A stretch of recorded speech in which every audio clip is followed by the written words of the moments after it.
ரிஷபராசி அன்பு சொந்தங்கள் அனைவருக்கும் வணக்கங்க. எல்லாரும் எப்படி இருக்கீங்க? நலமாக வளமாக வாழணும் அப்படின்னு கடவுள்கிட்ட நான் பிரார்த்தனை வச்சுக்கிறேங்க. எவ்வளவோ கஷ்டங்கள் பட்டுட்டீங்க. குறிப்பாக பண விஷயத்தில் பல துரோகிகளை பார்த்துட்டீங்க. இனி வரக்கூடிய நாட்களாவது நமக்கு ஒரு விடிவு காலம் பிறக்குமா அப்படிங்கிறத எதிர்பார்த்துட்டு தான் நீங்கள் ஒவ்வொரு நாளையும் இப்போது கடந்து வந்துட்டுருக்கீங்க.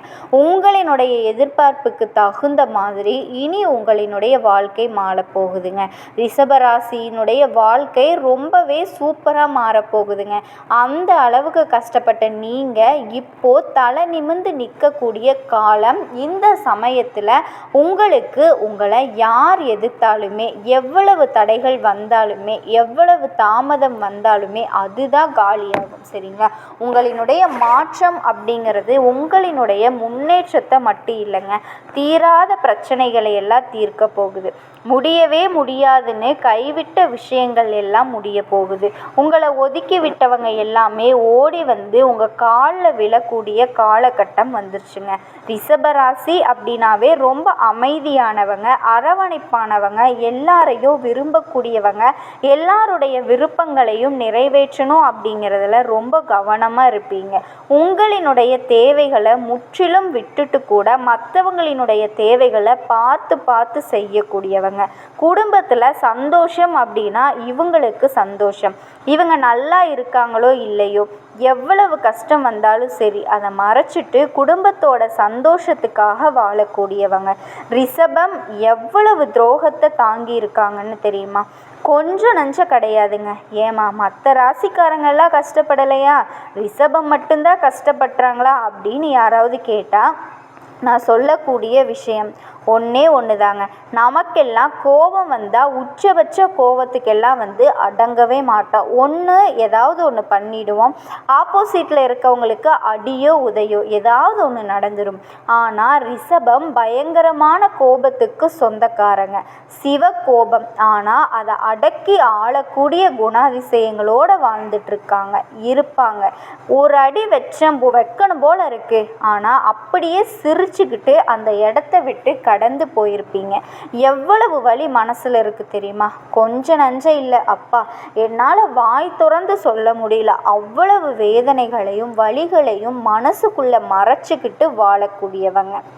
விட்டா இவங்க அழுதாங்க அப்படின்னா ஒரு ஆறே உருவாகிருங்க.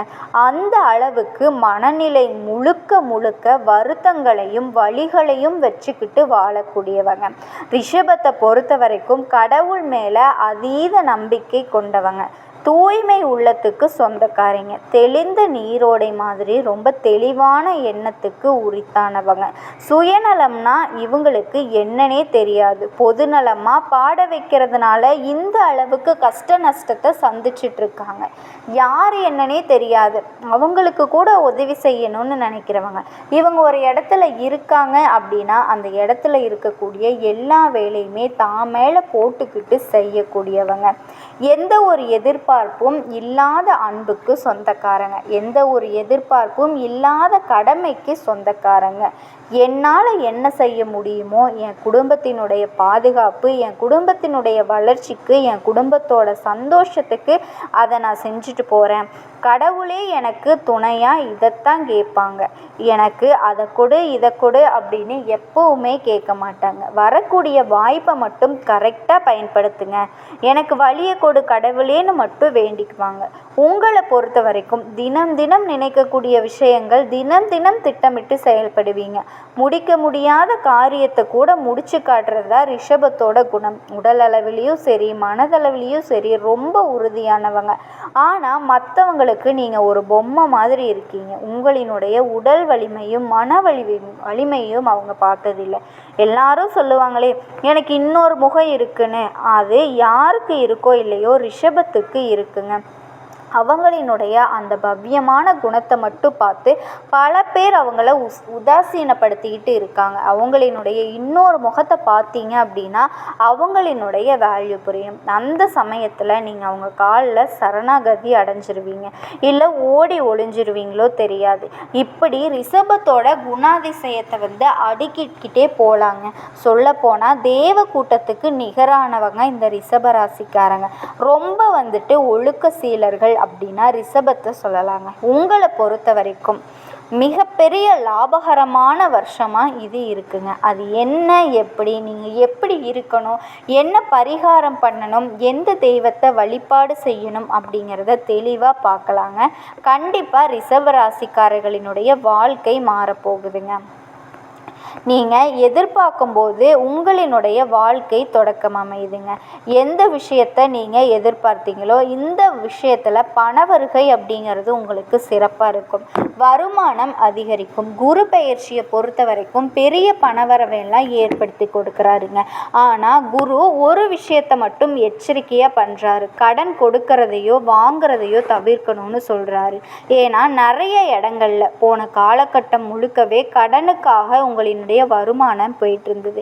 இங்க கடன் வாங்கி அங்க கடன் அடைக்கிறது, அங்க கடன் வாங்கி அங்க கடன் அடைக்கிறது, இப்படி ஒரு நெருக்கடியிலேயே நீங்க வாழ்ந்துட்டு இருந்தீங்க. ஆனா இப்போ அந்த பெரிய அளவிலான நிதி பிரச்சனை சரியாகுது. குருவினுடைய பார்வை உங்களுக்கு வருமானத்தை அதிகப்படுத்துது, பல விதங்கள்ல பண வரவை ஏற்படுத்துது. உங்களோட ஆசைகள் எல்லாமே நிறைவேறும். குறிப்பா பணம் தொடர்பான ஆசைகள். வருமானம் உயர்வினால சேமிப்பு உயரும். ஆண்டு முழுவதுமே உங்களினுடைய பொருளாதார நிலை உயர்வாக நிற்குதுங்க. உத்தியோகத்தில் இருக்கவங்களுக்கு இந்த வருஷம் முழுக்கவே நல்ல வேலை கிடைக்கும். வேலை தேடுறவங்களுக்கும் எதிர்பார்த்த நல்ல வேலைகள் அமையும். பணியிடங்களில் சக ஊழியர்கள் மற்றும் மேலதிகாரிகள் உங்கள் உறவு அப்படிங்கிறது அவங்களோட சிறப்பாக இருக்குங்க. உங்களினுடைய அதிர்ஷ்டத்தால் பணியிடத்தில் பதவி உயர்வு, எதிர்பார்த்த இடத்திற்கு இடமாற்றம், சம்பள உயர்வு கிடைக்கும். பணியிடங்களில் உங்களினுடைய இலக்குகளை அடைய கடினமாக உழைப்பீங்க, திட்டமிட்டு செயல்படுவீங்க. அதே தொழில் செய்கிறவங்க சொந்தமாக ரிஷபராசி இருக்கீங்க, தொழில் செய்கிறீங்க அப்படிங்கிறது சிறப்பாக இருக்குங்க. சொந்தமாக தொழில் செய்கிறவங்களுக்கு எல்லாமே புதிய வாய்ப்புகள் தேடி வரும். உங்களினுடைய தொழிலில் சாதனை படைக்கிறதோட உங்களினுடைய புகழ் அப்படிங்கிறது அதிகரிக்கும். அதிர்ஷ்டகரமான காலம்னே சொல்லலாம். உங்களோட முயற்சிக்கு ஏற்ற பெரிய வாய்ப்புகளை பெறுவீங்க. ராகுவும் உங்களோட தொழில் ஸ்தானத்தில் நீங்கள் எடுக்கக்கூடிய வேலையை முடிக்கிறதுல அதீத சிந்தனையை ஏற்படுத்துகிறாரு. தொழில் ஸ்தானம் அப்படிங்கிறது லாபத்தை ஏற்படுத்துதுங்க. கணக்கு விவகாரங்களை மட்டும் கொஞ்சம் கரெக்டாக பார்த்துக்கோங்க. உங்களுக்கு சுக்கிர பகவானும் புதன் பகவானும் சேர்ந்து உங்கள் ராசியை பார்க்கறதுனால குடும்பத்தில் அமைதி நிலவும், குழந்தை பாக்கியம் கிடைக்கும், பணவரவு அதிகரிக்கும், கல்யாண முயற்சிகள் கை கொடுங்க, வண்டி வாகனம் வாங்குவீங்க. பாதியில் நின்ன எந்த வேலையாக இருந்தாலுமே சரி, வீடு கட்டுறது இந்த மாதிரி எந்த வேலையாக இருந்தாலுமே சரி, அதை செஞ்சு முடிப்பீங்க. உங்களினுடைய எதிர்பார்ப்புகள் எல்லாமே நிறைவேறும். பிரபலங்களினுடைய பட்டியலில் இடம் பிடிப்பீங்க. பணவரவு அப்படிங்கிறது பல வகை சேரும். வழக்கு விவகாரம் உங்களுக்கு சாதகமாக இருக்கும். இந்த வருஷத்தை பொறுத்த வரைக்கும் குரு பெயர்ச்சி, சனி பெயர்ச்சி, ராகு கேது பெயர்ச்சின்னு சொன்னேன் இல்லையா. ஃபஸ்ட்டு குரு உங்களுக்கு ரொம்பவே நிறைய நல்ல விஷயங்களை கொடுக்குறாருங்க. உடல் நலம் சீராகும். குடும்பத்தை பொறுத்த வரைக்கும் விருந்தினர்களினுடைய வருகை அதிகரிக்கும். இதன் காரணமாக குடும்பத்தில் குதூகலம் உண்டாகுங்க. அதே மாதிரி ராகுவனுடைய அமைப்பு பழைய சிக்கலை கூட புதிய கோணத்தில் அணுகி வெற்றி அடைவீங்க. கடனாக கொடுத்த பணம் கூட இப்போ திருப்பி கைக்கு வரும். உங்களினுடைய உடன்பிறப்புகள் வகையில் பாச போராட்டத்தினால நிறைய விஷயங்களை சந்திப்பீங்க. செல்வாக்கு உயருங்க. நீங்கள் எதிர்பார்த்த விஷயங்கள் நடக்கும். சின்ன சின்ன அச்சுறுத்தலை ஏற்படுத்தினாலும் உங்களுக்கு பெருசாக எந்த ஒரு பாதிப்பையும் ஏற்படுத்தாதுங்க. துர்க்கையின் அம்மனுடைய வழிபாடு ராகு கேதுவனுடைய பிரச்சனையை சரி செய்ய முடியுங்க.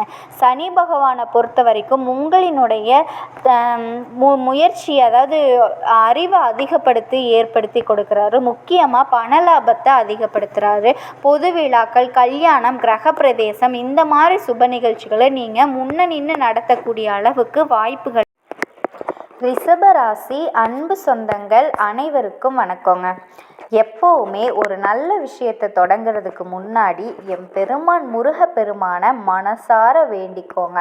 நீங்களும் நான் சொல்கிற மந்திரத்தை சொல்லிக்கிட்டே கமெண்ட் பாக்ஸில் ஒரு கமெண்ட் பண்ணிடுங்க. ஓம் முருகா சரணம், ஓம் முருகா சரணம், ஓம் முருகா சரணம். இன்னைக்கு நம்ம ரொம்ப முக்கியமான விஷயத்தை பற்றி பேச போகிறோங்க.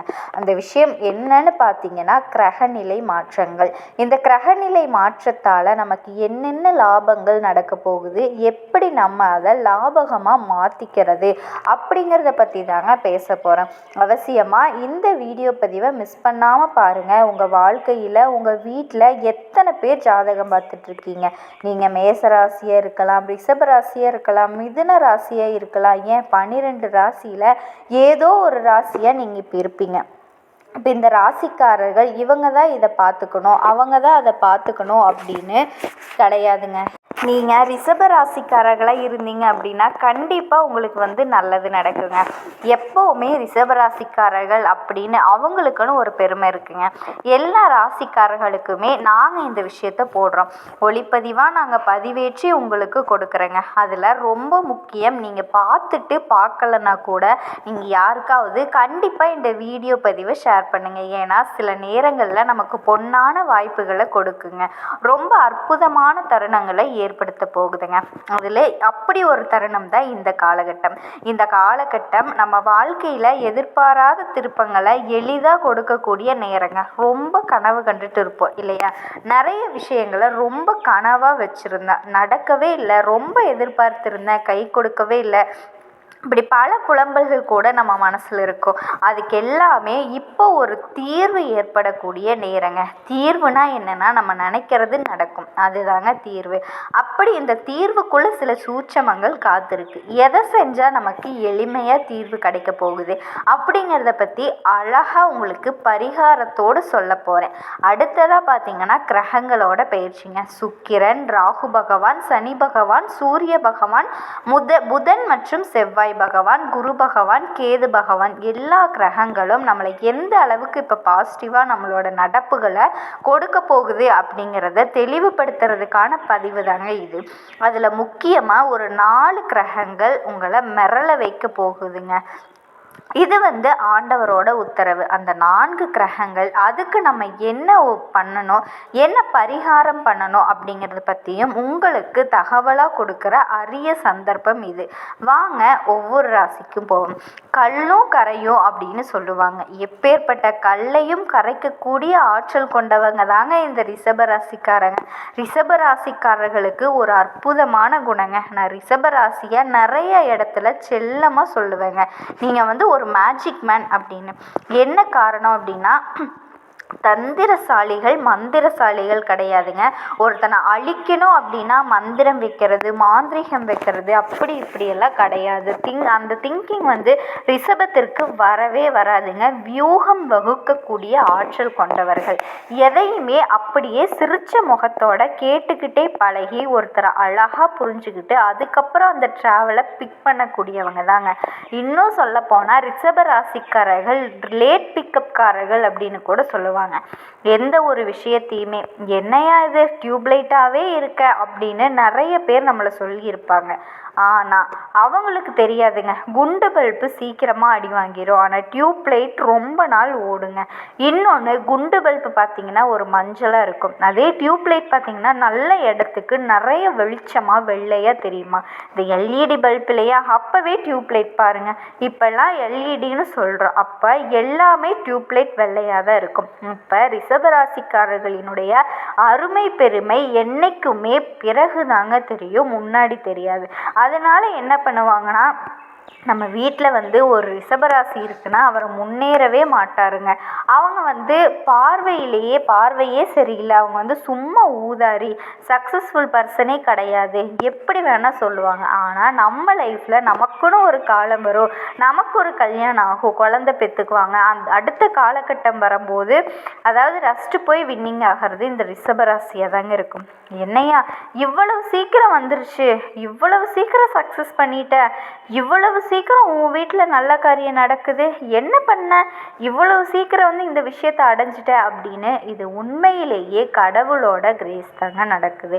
கடவுள் வந்து லாஸ்ட்டில் நிறைய நன்மைகளை ரிஷபத்துக்கு கொடுப்பாருங்க. அப்படி ஏன் நன்மைகளை ரிஷபத்துக்கு பார்த்து கொடுக்குறாரு அப்படின்னா, மேக்சிமம் ரிஷபராசிக்காரர்களுக்கு மற்றவங்களை நோகடிக்க தெரியாதுங்க, அதிகமாக பேச தெரியாதுங்க, எதிர்த்து பேச தெரியாது, அதிகாரமாக பேச தெரியாது, அசுபமான வார்த்தைகளை பேச தெரியாது.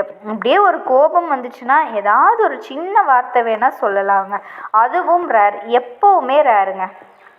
கோபத்தில் கூட விலகி இருக்குமே தவிர, வருத்தப்பட்டுட்டு பேசாமல் இருக்க தெரியுமே தவிர, அந்த தைரியம் எல்லாம் ரிஷபத்துக்கு இருக்குங்க. ஆனால் அதே நேரத்தில் முதல்ல சமாதான கொடி அப்படின்னாலே ரிஷபம் தான் காட்டுவாங்க.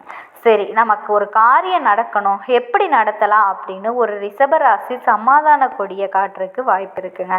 அப்படிப்பட்டவர்களுக்கு ஒரு 4 கிரகங்கள் ரொம்ப அற்புதமான பலன்களை கொடுக்குறாங்க. உங்கள் ராசிக்கு பார்த்தீங்கன்னா இந்த குரு பகவான் வக்ரகதியில் இருக்கார் இல்லையா? இப்போ உங்களுக்கு வக்ர நிவர்த்தி ஆகும்போது அதுக்கு இப்பயே இந்த ரிஷபராசிக்கு 2வது வீட்டில் குரு இருக்கிறதுனால சுப காரியத்துக்கு பேச்சுவார்த்தைகளை நடத்துனீங்க அப்படின்னா அது சக்ஸஸ் ஆகுங்க. பிள்ளைகளோட படிப்பு, குடும்பத்தார்களினுடைய நலன், ஏதாவது சந்தோஷமாக மங்கள காரியங்களை பற்றி இந்த நேரத்தில் பேச்சுவார்த்தைகள் ஆரம்பிச்சிங்க அப்படின்னா டபுள் டைம் சக்ஸஸ் ஆகுங்க. அதே மாதிரி இந்த ரிஷபராசியினோட இந்த காலகட்டத்திலேருந்து பார்க்கும்போது 8வது வீட்டில் செவ்வாய் உச்சம் பெற்றிருக்கிறாரு. அப்போ என்னன்னா, இந்த 8வது வீடு அப்படின்னாலே நம்மளுடைய ஆயுள்காரகன்னு சொல்லுவாங்க. அந்த இடத்துல செவ்வாய் உச்சம் பெற்று உட்கார்ந்துருக்கிறதுனால கண்ணுக்கு தெரிஞ்ச பெரிய மனப்பிரச்சனைகள், மருத்துவ பிரச்சனைகள் தீர்வுக்கு வருமாங்க. ஒரு உடம்புக்கு வியாதி, சார் நிறைய தொடர்ந்து மெடிசன் எடுக்க போகிறேன், என்ன பண்ணுறதுனே தெரியல, இந்த நேரத்தில் இந்த செவ்வாயினோட அனுகிரகத்தில் நல்ல டாக்டரை போய் இது வரைக்கும் பார்க்காத வைத்தியரை போய் பார்க்க வேண்டிய கட்டாயம் ஏற்படுமாங்க. அந்த வைத்தியர் திடீர்னு சிம்பிளாக ஒரு ஊசி போட அது அப்படியே சக்ஸஸ் ஆகும். இந்த மாதிரி மிராக்கிளான விஷயங்கள் இந்த ரிஷப ராசிக்காரர்களுக்கு நிறைய நடக்க போகுது. இந்த மெடிசன்ஸ் ப்ராப்ளம்கள் எல்லாமே குறைய போகுதுங்க. ஒரு நாள் ஒரு 2000 ரூபாய்க்கு மெடிக்கலில் வாங்குற சார் மாதம் அப்படின்னு சொல்கிறவங்களுக்கு ஒரு 1000 அந்த மாதிரி மாறிடுங்க. அப்புறமா அது 500க்கு போயிடும். அந்த மாதிரி ஒரு வியாதியை குறைக்கிறதுக்கு புது வியூகம் வகுக்கும். போமா, சில பேர் சொல்லுவாங்க, நீங்கள் சிரிங்க அது போதும், உங்களுக்கு நல்லது நடக்கணும் வாங்க, அந்த மாதிரி எல்லாம் ஒரு சின்ன சின்ன விஷயங்கள், எப்படியோ ஒரு தக்காளி சாப்பிடுங்க கிளியர் ஆயிரும் வாங்க, இல்லை வேப்ப எண்ணெயை தேய்ச்சிட்டு வாங்க, என்னையா அது சம்மந்தம் இல்லாமல் எவனோ ஒருத்தர் சொல்லுவான், ஒரு யூடியூப்பில் சொல்லுவான், அப்படி தான் இருக்கும். அப்போ என்ன ஆகும் அப்படின்னா, பெரிய வியாதிக்கும் சின்ன மருந்தை நம்ம எடுத்துக்கிட்டு வருமானத்தையும் டாக்டரையும் குறைப்பாக்குறத குறைச்சிக்கிட்டு வருமானத்தை அதிகப்படுத்துறதுக்கு வாய்ப்பை ஏற்படுத்துமாங்க.